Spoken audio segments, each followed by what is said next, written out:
সুপ্রভাত আমার প্রিয় দর্শক বন্ধু, কেমন আছো তোমরা সবাই? আশা করি ভালোই আছো। আর আমিও ভালো আছি। তো জীবনটা যেন একই রকম হয়ে গেছে, জানো তো? কি রকম বলো তো? এই যে সকালবেলা ঘুম থেকে উঠছি আর রুটিনটা যেন একই রকমের। দেখো, সকাল সকাল ঘুম থেকে উঠে আগে ঘরদোর মোছা পরিষ্কার করা সমস্ত কিছু করে নিয়েছি। দেখতেই পাচ্ছ, দুটো ঘরই পরিষ্কার করে নিয়েছি। আর বিছানা টিছানাও তুলে নিয়েছি। আর এই রান্নাঘরটাও চলো একবার দেখিয়ে নিই। সুন্দর করে মুছে নিয়েছি।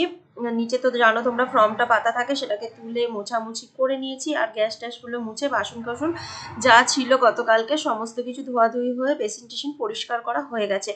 আর তারপরে স্নান টান করে চলে এলাম। আর পুজোটাও দিয়ে নিয়েছি, তোমাদেরকে দেখাই চলো। তো প্রত্যেক দিনের আমার এটাই রুটিন, আগে আমি স্নান করে পুজোটা করে নিই। এই দেখো। আর আমার বর খাবার নিয়ে চলে গেছে, ও ওটস খাবে, আজকে ওটস নিয়ে গেছে। আর এদিকে দেখো, পুজোটা তো দেখিয়ে দিলাম তোমাদেরকে। তারপর ভাত চাপাতে যাব। এখানে ভাত আর প্রত্যেক দিনের মতো উচ্ছে সেদ্ধ, উচ্ছে করলা যাই বলো, সিদ্ধ চাপিয়ে দিয়েছি। এখানে সোয়াবিনটা একটু গরম জল করে ভিজিয়ে রেখেছি। আর আমার জন্য একটু লিকার চা করে নিয়েছি। সবজিগুলো সমস্ত কিছু নিয়ে বসে পড়েছি, এগুলো সব কাটাকাটি করব। এখনো কাটাকাটি করা হয়নি, আজকে খুব একটা তাড়াহুড়ো নেই। আজকে যেহেতু গতকাল কাছাকাছি সমস্ত কিছু ছিল বলে না, একটু তাড়াহুড়ো ছিল। আজকে আর অতটা তাড়াহুড়ো নেই। দেখো, এখন কিচ্ছু খাইনি বলে এখন একটু বিস্কুট খাচ্ছি। এটা হচ্ছে টোস্ট বিস্কুট। টোস্ট বিস্কুটটা একটু খাচ্ছি। একটা মুখে নিয়েছি, একটা হাতে নিয়েছি। অ্যাকচুয়ালি সকাল থেকে কিচ্ছু খাওয়া হয়নি, তো সেই কারণে এখন একটু টোস্ট বিস্কুট খাচ্ছি। আর একদিকে রান্নাও চাপিয়েছি। সকাল থেকে এখন সেরকমভাবে কিছু খাওয়া দাওয়া করি না, কেননা যেহেতু মেনটেন করে চলি, এখন একটু শরীরের জন্যও বলতে পারো, আর শরীরটাকে একটু রোগা করার জন্যও বলতে পারো। দুটো কারণেই একটু মেনটেন করেই চলি। জানি না কতটা কি করতে পারবো, কতটা কি হয়ে উঠবে, কিন্তু চেষ্টা করছি, এটুকুই বলতে পারি। তো এখন একটু পুরো চিনি, একদম হালকা একটু চিনি দিয়ে লিকার চা, সাথে দুটো টোস্ট বিস্কুট।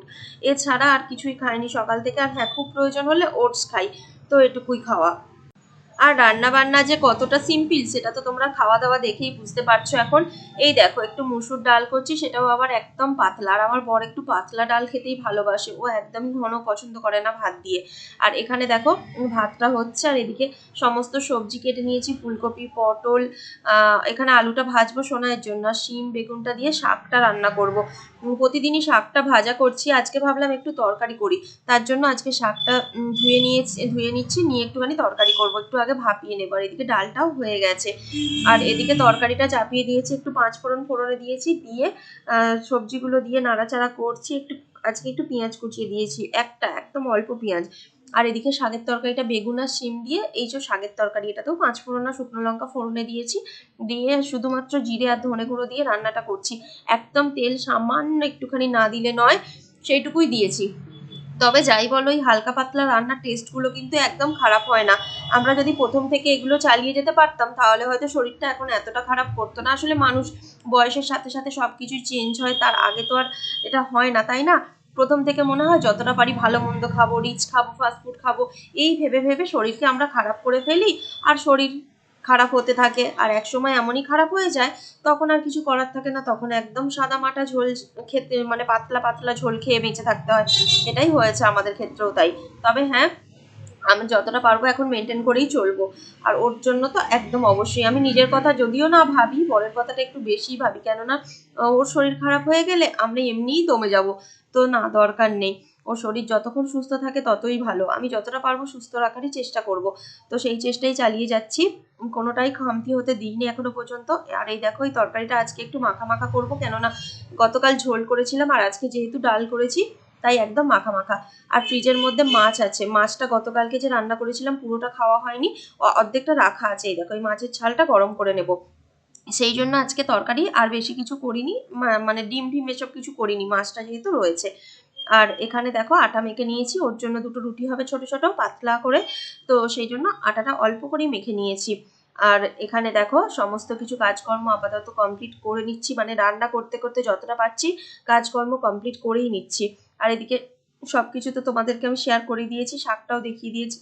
শুধুমাত্র ঢাকা দিয়ে এখন রেখে দিই। আর রান্নাগুলো তো তোমরা জানোই কি কি করলাম। আর বারবার বলছি না, এইটুকু পেঁয়াজ আর লঙ্কাটা রেখে দিয়েছি সোনাইকে ডিম ভেজে দেবো বলে। কিন্তু দুর্ভাগ্যবশত জানো তো, স্কুল থেকে খেয়ে চলে এসেছিল। আমি এদিকে ডিম গুলে নিয়েছিলাম, মানে পেঁয়াজ লঙ্কা কুচিয়ে ডিমটা গুলে রেখে দিয়েছি, মানে ও এলে খালি জাস্ট ভেজে দেবো। আর ও কি করেছে, স্কুল থেকে খেয়ে চলে এসেছে। আর এই দেখো অল্প আটা মেখেছি, 2টো রুটি হবে, 2টোর বেশি হবে না। 2টো রুটি আমি ওর জন্য করে নিচ্ছি। সত্যি কথা বলতে আগে না রুটি করতে খুব ভয় পেতাম, আর এখন আর রুটি করতে কিছু মনে হয় না। তবে আমি আটাটা একটু আগে থেকে মেখে রাখি, সঙ্গে সঙ্গে রুটি করলে না আমার রুটিগুলো যেন ভালো হতে চায় না। মানে আমি জানি না প্রসেস, সত্যি কথা বলতে কি আমি প্রসেস জানি না, যেটুকু পারি। তবে হ্যাঁ, এখন কিছুক্ষণ আগে, মোটামুটি 1 ঘন্টা আগে যদি আমি মেখে রেখে দিই, সে রুটিগুলো এত সুন্দর হয় যে তোমাদেরকে বলার নেই কিছুই। মানে খুব সুন্দর হয়, মনে হয় যেন আমি খুব ভালো রুটি করতে পারি। তো সেটাই তোমাদেরকে বলছি। তো চলো একটু বেলে নিচ্ছি, সেটাও তোমাদেরকে একটু দেখিয়ে দিলাম। এরপরে রুটিগুলো এখন সেঁকে নেব। সমস্ত কিছু শেয়ার করতে পারি না গো, সারাদিন কি কি করি। তবে জীবনটা একদম একঘেয়ে হয়ে গেছে, আর একদম একই রকম ভাবে চলছে কয়েকটা দিন। যেদিন থেকে শরীর আমাদের অসুস্থ হয়েছে সেদিন থেকে একদম একঘেয়ে মতো জীবন হয়ে গেছে। তো রুটিটা করে নিচ্ছি। দেখো গতকাল তো সোনাই আমাকে অনেক জ্ঞান দিয়েছে যাতে না রুটি পুড়ে যায়, আমিও চেষ্টা করছি যাতে রুটি না পুড়ে যায়। পোড়া রুটি একদম খেতে বারণ করেছে, বলছে একদম যেন গ্যাসে পোড়া রুটি তোমরা খাবে না। যে না, আমার রুটি সেরকম ভাবে পড়ে না, এবারে একটা আধটা হয়তো একটু আধটু কালো হয়ে গেল, বলছে ওটুকুও তুমি খাবে না। আমি বলছি আমি খেয়ে নেবো না, বলছে তুমি খাও বা বাবাকে দাও, একদম দেবে না, আমি এটুকুই বলে দিচ্ছি তোমাকে। এইরকম ভাবে আমাকে জ্ঞান দিচ্ছিল জানো। তবে হ্যাঁ, জ্ঞানটা শুনতে ভালোই লাগলো, বাচ্চা ছেলে তো কত বোঝে। আর এদিকে দেখো উচ্ছে সিদ্ধ মাখছি, আগের দিনও উচ্ছেগুলো সিদ্ধ হতে চায়নি, তবে আজকেরটা খুব সুন্দর সিদ্ধ হয়েছে। আমি যে দেরি করে দিই তা নয়, সঙ্গে সঙ্গে ভাত চাপানোর সাথেই দিয়ে দিই, তাও হতে চায় না। আর এই দেখো সমস্ত রান্নাগুলো দিয়ে দিয়েছি, ওকে বাটিতে বাটিতে দিয়ে দিয়েছি, কারণ ওকে সবজিটা একটু বেশি খেতে হবে। তাই পরিমাপটা বুঝে আমি 1 বাটি করে সব সবজি দিয়েছি, আর ভাতটা একদম একটুখানি, না খাওয়ার মতনই বলা চলে, সাথে রুটি। তো এইভাবে খেয়েই বেঁচে থাকতে হবে, কিছু করার নেই। এই যে রুটি 2টো করে এর মধ্যে ভরে রেখেছিলাম, লাস্টে দেবো, মানে এক্ষুনি দেবো না। আর খাওয়া দাওয়া কমপ্লিট হতেই দেখো শসা আর টক দই ওকে আমি দিয়ে দিচ্ছি, আর আমিও খাবো। তারপরে একটা নিমন্ত্রণ বাড়ি আছে, মানে শ্রাদ্ধ বাড়ি, জানোই একটা কাকা, বলেছিলাম কি জানি না, একটা কাকা মারা গিয়েছে। তো সেই কারণে শ্রাদ্ধ বাড়ির নিমন্ত্রণ আছে, একটা শাড়ি নেওয়ার জন্য, মানে ননদ হয় একটা, ওকে ডেকেছিলাম শাড়ি নিয়ে। তো ও এসেছে, ওর কাছ থেকেই শাড়ি নেব। তো অনেকগুলো শাড়ি এনেছে, তাঁতের শাড়ি আনতে বলেছিলাম, তার মধ্যে থেকে একটা চয়েস করে আমি নেব। তো তোমাদেরকে আমি কি শাড়ি, কোন শাড়িটা নিয়েছি সেটা আমি তোমাদেরকে পরে দেখাবো। এখন আমি জাস্ট তোমাদেরকে শাড়িগুলো দেখিয়ে দিচ্ছি। তবে সবগুলো শাড়ি আমার খুব পছন্দ হয়েছে, খুব নরম। আর এখানে দেখো তারপরে সন্ধ্যাবেলা দোকানে চলে এসেছি, এসে চা খাচ্ছি। চা সাথে চিড়া ভাজা, যেটা প্রত্যেকদিন খাই। ওর হচ্ছে একদম চিনি ছাড়া, আমার হচ্ছে অল্প চিনি, সাথে এই দেখো সুগার ফ্রি বিস্কুট। এটাই এখন আমাদের সঙ্গী। আর সোনাই দেখো বসে মুড়ি খাচ্ছে, ওকে ওই যে ডিমটা গোলা ছিল ওটাকে ভেজে এনে দিয়েছি, আর সাথে পেঁয়াজ কোচনা, ঘুগনি, ঝুড়ি ভাজা, এই সমস্ত কিছু দিয়ে ওকে মুড়ি মেখে দিয়েছি। তারপরে বেরিয়েছিলাম কিছু কেনাকাটা করতে।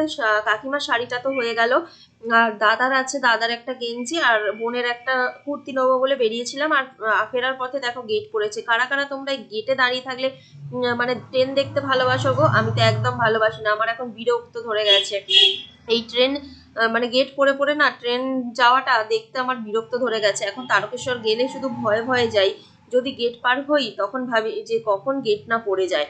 তারপরে মা একটা ফর্ম আনতে বলেছিল, সেই ফর্মটা নিয়ে এসেছি। আর এই দেখো বাড়িতে ফিরে পড়েছি, এখানে এসে তোমাদেরকে গেঞ্জিটা দেখাচ্ছি, ওই গেঞ্জিটা নিয়েছি, আর বোনের জন্য এই কুর্তিটা নিয়েছি। কেমন হয়েছে তোমরা একটু কমেন্ট করে বলো আমাকে। আর শাড়িটাও দেখিয়ে দিই, কোন শাড়িটা তখন নিয়েছিলাম সেটা একটু তোমাদেরকে দেখিয়ে দিই চলো। এই দেখো দেখতে পাচ্ছ, এই শাড়িটা নিয়েছিলাম। এই শাড়িটা কিন্তু সব শাড়িগুলোর মধ্যে ছিল, তো সেই মতো শাড়িটা নিয়েছি। তারপর এখন আমি রুটি করে নেবো রাত্রেবেলা রুটি। দিনের বেলা তো দেখলে করলাম, এখন আবার রাত্রেবেলা মেখে রেখে গিয়েছিলাম বিকেলবেলা দোকানে যাওয়ার আগে। তো সেই রুটিটা এসে করে নিচ্ছি এখন। তো বেলছি, সেটাই এখন তোমাদের সাথে একটু শেয়ার করছি, সবটা তো শেয়ার করা হয় না। তো চলো রাত্রেবেলা এখন খেতে বসে পড়েছি। এই যে একটু আলু ভাজা ছিল, আর গতকাল কুমড়োর তরকারি, সাথে ওর সবজি, রুটি, ডাল, এই হচ্ছে খাওয়া। ছানা এনেছি, সাথে একটা ল্যাংচা। তো চলো ভিডিওটা শেষ করছি, সবাইকে গুড নাইট।